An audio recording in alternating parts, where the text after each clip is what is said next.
Man, it's really been 16 years since I last played Sonic Rush. I lost the game when my Nintendo DS fell in the snow on my way out of a movie theater when I was a kid, and I'm pretty sure losing the game traumatized me because for 16 years, I haven't played this game at all or looked up much about its gameplay, music, or story.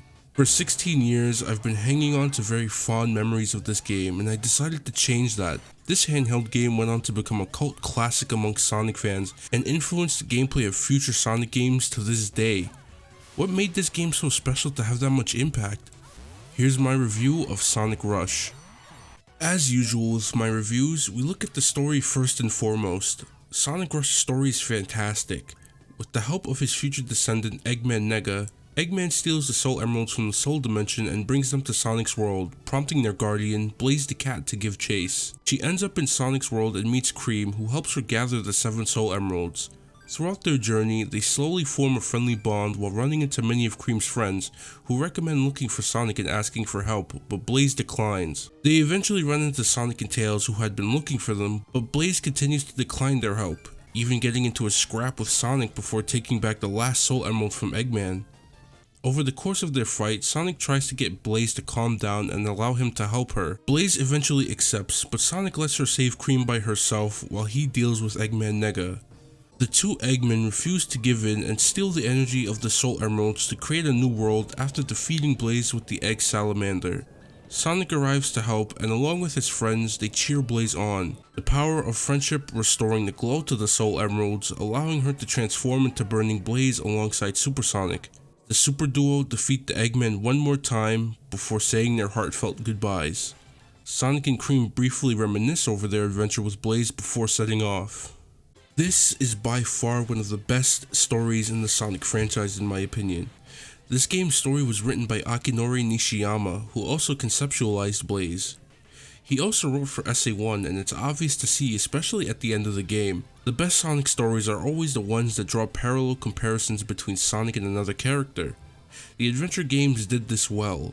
A mysterious new powerful being with a haunted past that Sonic eventually wins over through his unwavering belief in his friends as well as himself. You won't get much through playing through Sonic's campaign. The meat of the story comes from Blaze's story mode.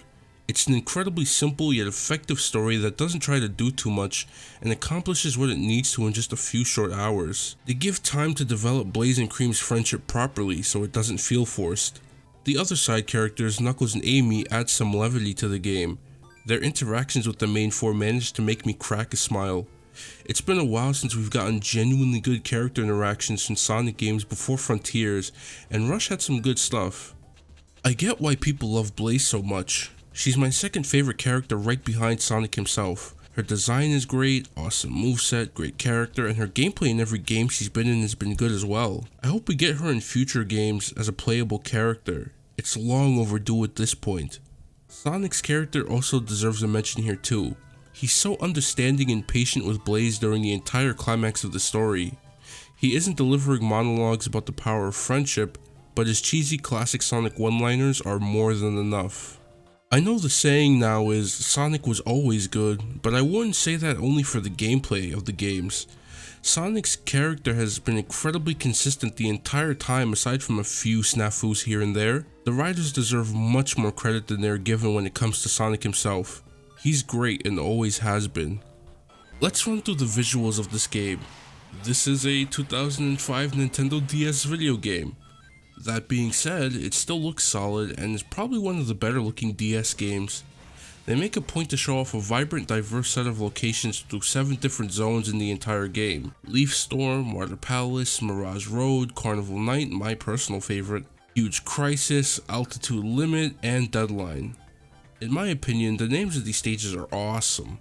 They give me adventure game vibes that had stage names such as Final Rush and Hot Shelter. Along with the awesome stages and their cool visuals, the OST of Sonic Rush has nothing but bangers. This OST was mainly composed by Hideki Naganuma, well known for his work on the Jet Set Radio games, as well as Teruhiko Nakagawa, who worked on games such as Sonic Advance 2. Beat break, the funk, iconic sampling, and great use of voice clips make Sonic Rush an all-time great soundtrack. Sonic and Blaze also get their own remixes of certain stages, which I appreciate.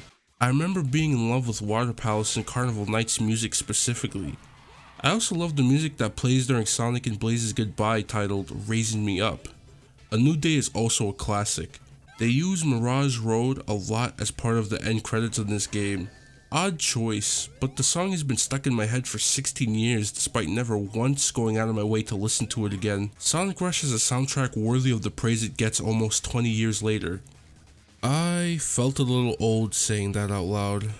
The gameplay is what ties everything together, so let's finally break it down. Sonic and Blaze don't have much of a difference between each other. Both can jump and have their own unique spin dash moves. They can trick off ramps and springs, which can be done by spamming the A button and finishing the combo with the B button. Using the R button after launching off a spring or a ramp either gives the player an extra jump if holding up, or a dash attack if holding left or right. The only major difference between both is that Blaze launches further and gains more height when doing these moves, which makes her the better of the two. It's easier to gain higher score combos and reach higher pathways with Blaze. Both characters have a brand new gameplay mechanic, the boost. Holding the Y button allows both characters to run at incredible speeds without having to worry about running into enemies. You can only boost if there's color in the bar to the left. If it's white, you have no boost. If it's red, you'll be able to boost for a long period of time. Doing combos allows you to not lose any boost gauge if you're able to chain moves together on your run. It's fast, exhilarating gameplay like this that makes Sonic Rush such an incredible game. If only I could say the same for its level design. The levels aren't bad, it's more so what's in the levels that brings down the experience. There's slow platforming involved in a lot of these stages. Sections that make the player slow down completely in order to properly get through them. There's also a lot of these beat 'em up sections where you're locked in a room and must defeat a bunch of enemies to continue. Why is this a thing? These sections completely kill the pace of some of these levels. Huge Crisis was the worst offender of the beat 'em ups. This padding to make levels longer is just unnecessary. There's no reason for Sonic stages to be longer than 4 minutes, and I feel like even 4 minutes is pushing it. There were times where I was asking when does it end when going through some of these later stages. The boss fights were also pretty bad with padding out time. Each zone has 2 acts in the boss. I found some of these to be challenging even on easy mode due to their randomized attack patterns. Unfortunately, some bosses will spam attacks where you're unable to hit them during or after. The final boss of this game is the worst offender for this. For me, Eggman spammed his rocket attack so much at one point.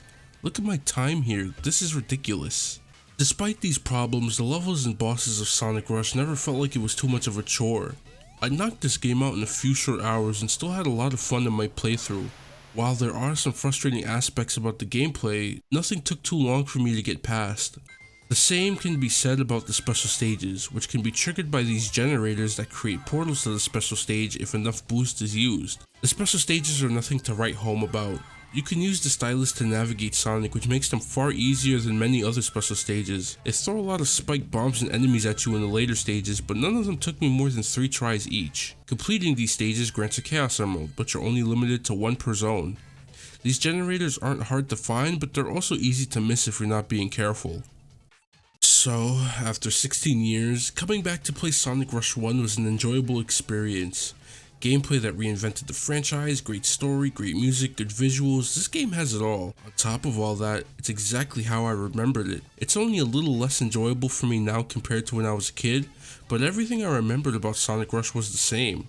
I think that speaks to how great this game is that it left that much of an impact on me as a kid. Sonic Rush is a game that should be mentioned as one of the greatest Sonic games of all time, but I love the cult following this game is garnered by just being so damn awesome. It's well deserved. Let me know what you all think about Sonic Rush in the comments below, and shout out to you for watching. If you like this, stick around for more Sonic goodness. I've got plenty on my channel and more on the way. With that, I'm gone. Peace.